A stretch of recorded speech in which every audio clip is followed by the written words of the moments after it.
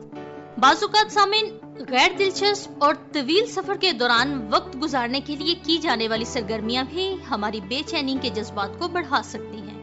اکثر لوگ اپنے آپ پر قبضہ کرنے اور تفریح کرنے کے لیے کچھ کرتے ہیں، مثلاً کتاب پڑھنا، فلم دیکھنا، ویڈیو گیم کھیلنا یا سوشل میڈیا کے استعمال کے دوران سکرولنگ کرنا۔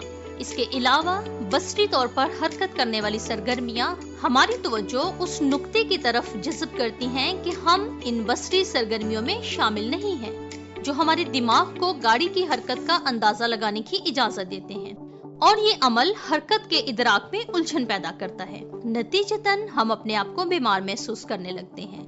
اگر ہم میں سے کوئی شخص خود گاڑی چلا رہا ہو اور مسافروں میں ایسے لوگ موجود ہوں جو دوران سفر ایسی صورتحال کا شکار ہو، یا پھر آپ خود اس کا شکار ہوں، تو ضروری ہے کہ ہم دوران سفر اپنی عادات کو بہتر بنا کر ایسی صورتحال سے بچنے کی کوشش کریں۔ ڈرائیور کے لیے ضروری ہے کہ وہ دوران سفر باقاعدہ طور پر وقفہ لے، اس سے مسافروں کو سانس لینے اور نمایاں حد تک بیماری کی علامات پر قابو پانے میں مدد ملتی ہے۔ بعض اوقات علامات ختم ہونے میں کچھ وقت لگ سکتا ہے، لیکن عام طور پر اس کے لیے 15 سے 30 منٹ کافی ہوتے ہیں۔ ضروری ہے کہ ڈرائیور اوور سپیڈ سے باز رہے اور بریک لگانے کی مقدار کو بھی کم کرنے کی کوشش کرے، اس لیے جہاں تک ممکن ہو یکساں رفتار رکھی جائے، جس کے لیے ہموار ڈرائیونگ کا انداز اپنانا بہت ضروری ہے، بشمول جب آپ اوورٹیک کرتے ہیں یا بریک لگاتے ہیں۔ اس کے علاوہ گھومنے والی سڑکوں کے مڑتے کونوں سے گزرتے ہوئے تیز رفتاری سے گریز کریں تاکہ مسافروں کو ان کی نشستوں پر بار بار جھٹکے نہ لگیں۔ اس کے ساتھ ہی ساتھ یہ بھی بہت ضروری ہے کہ مسافر گاڑی میں موجود سکرینوں اور دیگر بصری مواد کو دیکھنے سے گریز کریں، خاص طور پر جب گاڑی مستقل رفتار سے نہ چل رہی ہو۔ اس کی بجائے کوشش کریں کھڑکی سے باہر افق کی طرف دیکھیں، یا پھر آنکھیں بند کر لیں، یا پھر سونے کی کوشش کریں، کیونکہ دیگر سرگرمیوں کو کم کرنے سے جسم کو سکون ملتا ہے۔ ہمیشہ دوران سفر اپنی سیٹ کو پیچھے جھکا لیں، یہ عمل گاڑی کی نقل و حرکت کے دوران ہمیں مستحکم رکھتا ہے، لیکن اگر آپ بور ہو جائیں تو دوسرے مسافروں کے ساتھ مصروف رہنے کی بھرپور کوشش کریں۔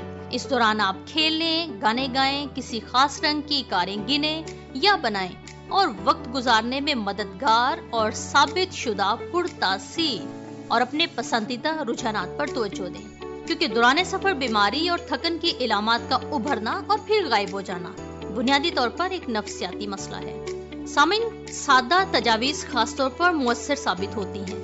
مثال کے طور پر چوئنگم کا ایک ٹکڑا، پانی کا ایک گھونٹ یا تازہ ہوا کا سانس لینے سے ان علامات میں نمایاں کمی ہو سکتی ہے، اور اس طرح سے آپ کے ساتھی مسافروں کو تھوڑا حوصلہ بھی ملے گا اور سفر بھی خوبصورتی کے ساتھ کٹے گا۔ امید کرتے ہیں آج کا سلسلہ آپ کے لیے معلوماتی ثابت ہوگا۔ سامعین، سلسلہ معلومات کے رنگ میں بے حد عمدہ معلومات ہمیں سننے کو ملی۔ پروگرام میں ہم بات چیت کر رہے تھے کہ کس طرح سے آج کل کے بچے نفسیاتی لحاظ سے بہت حساس ہیں، اور والدین کے رویے کا، ان کے گھر کے ماحول کا بچوں پر بہت زیادہ اثر ہوتا ہے۔ اور ایسا ہوا کہ ان دنوں میں میری ملاقات بہت سے ایسے بچوں سے ہوئی جو کہ اسکول کے بچے ہیں، اور ان سے جب میں نے جانا تو وہ کہہ رہے تھے کہ ہمیں زندگی بے مقصد لگتی ہے، بے معنی لگتی ہے، کچھ اچھا نہیں لگتا۔ اور جب اس کے پیچھے کا سبب جاننے کی کوشش کی گئی تو ان میں سے بہت زیادہ بچے ایسے تھے جن سے ہمیں یہ وجہ جاننے کو ملی کہ ان کے گھر کا ماحول تناؤ کا شکار تھا۔ اور سامعین، یہ جو والدین کا لڑائی جھگڑا ہے، یہ جہاں پر بچوں کے بچپن کو متاثر کرتا ہے، وہیں پر ان کے مستقبل پر بھی ایک دیر پا اثر اس طور پر چھوڑتا ہے کہ بہت سارے بچے مستقبل میں خود بھی اس طرح کا رویہ اختیار کر لیتے ہیں کیونکہ انہوں نے اپنے ماضی میں ایسا رویہ دیکھا ہوتا ہے، یا پھر وہ ایسے رویے کو نارمل سمجھنا شروع کر دیتے ہیں۔ اور ایسا بھی ہوتا ہے کہ وہ رشتوں میں بندھنے سے ڈرتے ہیں، لیکن ایسے بچے جن کو اچھا ماحول دستیاب ہوتا ہے وہ اس طرح سے پروان چڑھتے ہیں کہ ان کی زندگی متوازن ہوتی ہے اور مستقبل میں بھی وہ اپنے رشتوں میں ایک اچھا کردار نبھا پاتے ہیں۔ لیکن یہاں پر بات یہی ہے کہ تناؤ یا لڑائی جھگڑے چھوٹے موٹے ہر ایک گھر میں ہوتے ہیں، لیکن جب والدین اس بات پر غور کرتے ہیں کہ اس سے ہمیں اپنے بچے کو متاثر ہونے سے کس طرح بچانا ہے، تو اس سے وہ اپنے بچے کو ایک خوبصورت زندگی فراہم کرنے پاتے ہیں۔ ابھی سامعین بڑھتے ہیں پروگرام میں آگے اور مل کر سنتے ہیں آج کا سلسلہ آپ بیتی۔ میرا نام رزاق مسیح ہے، میں گوجرے کا رہائشی ہوں اور میری کہانی ہے جو میں آپ کے ساتھ شیئر کرنا چاہتا ہوں۔ آج سے غالباً 8 سال پہلے میں ایک بٹے پہ مشقت کرتا تھا، اینٹیں ڈالتا تھا۔ آپ جانتے ہیں کہ یہ کام بہت ہی سخت مشقت ہے۔ جو بھی شخص اس کام کو کرتا ہے وہ بخوبی جانتا ہے کہ یہ کتنا مشکل اور ہارڈ ورک ہے، اور میری زندگی بے شمار مشکلوں سے بھرپور تھی، اور میں ایک مشکل تر زندگی گزارتے گزارتے ایک غلط فہمی کا شکار تھا، اور وہ غلط فہمی میرے اندر یہ تھی کہ مجھے خدا نے زمین پر اس لیے بھیجا ہے کہ میں سخت مشقت کروں، میں یہ مشقت کر کے اپنے بچوں کو پالوں۔ صرف میں اتنی سوچ کے اندر محدود تھا، لیکن نہیں جانتا تھا کہ خدا میری زندگی میں بڑے منصوبے رکھتا ہے۔ لیکن جب میں ایسی زندگی گزار رہا تھا تو میں سمجھتا تھا کہ میں بالکل رائٹ ہوں، میں ٹھیک ہوں، میں صحیح سوچ کے مطابق کام کرتا ہوں، صبح سے لے کر شام تک، رات تک کام کرنا، اور پھر اپنے آپ کو اچھا فیل کرنا کہ میں ٹھیک کرتا ہوں، اور ہمیشہ میری سوچ یہی رہتی تھی۔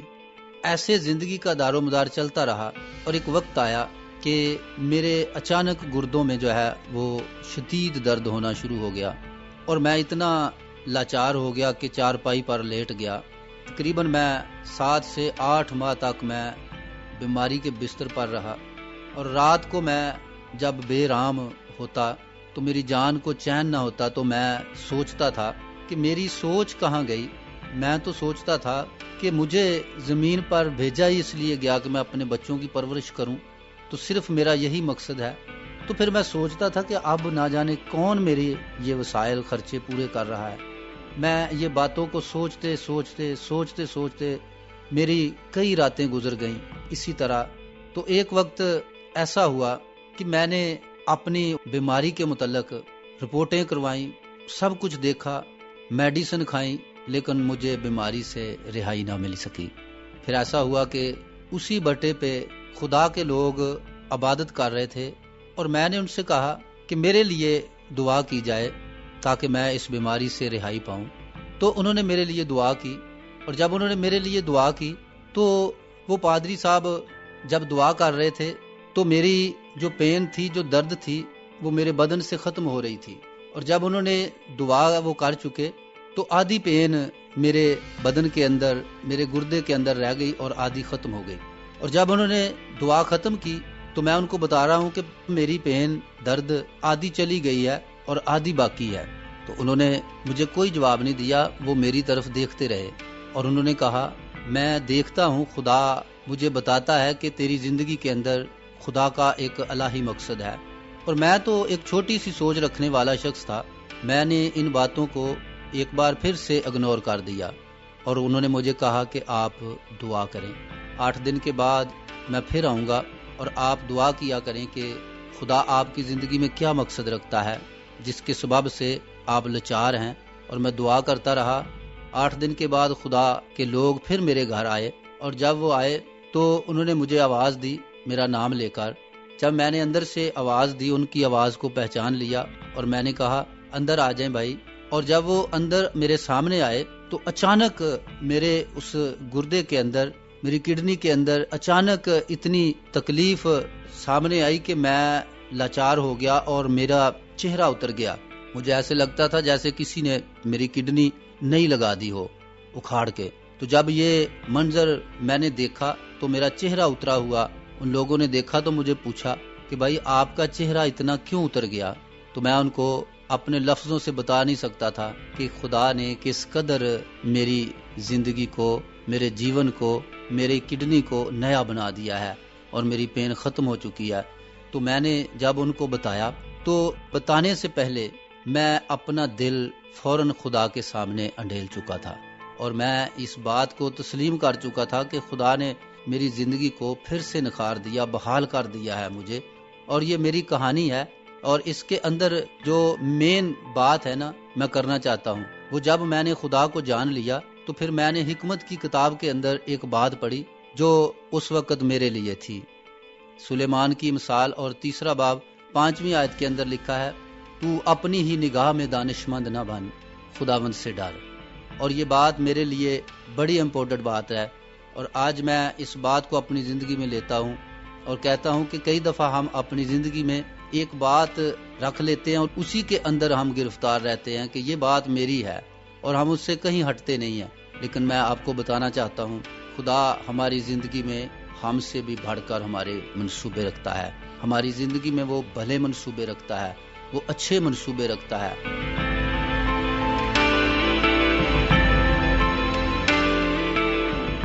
سامعین، آپ بیتی ہم سماعت فرما رہے تھے اور بے شک خدا تعالیٰ کی مرضی، اس کا مقصد اور منصوبہ ہمارے لیے اس بات سے کہیں بڑھ کر ہے کہ ہم محنت مشقت کریں، اپنے بچوں کو پالیں اور مر جائیں، بلکہ خدا تعالیٰ اس سے بڑھ کر یہ منصوبہ ہمارے لیے رکھتے ہیں کہ ہم ہمیشہ کی زندگی پائیں، ہم خدا تعالیٰ کے ساتھ وقت گزاریں اور بے شک اس کے ان مقاصد کو جان بھی وہی شخص پاتا ہے جو خدا تعالیٰ کی قربت میں بڑھتا ہے.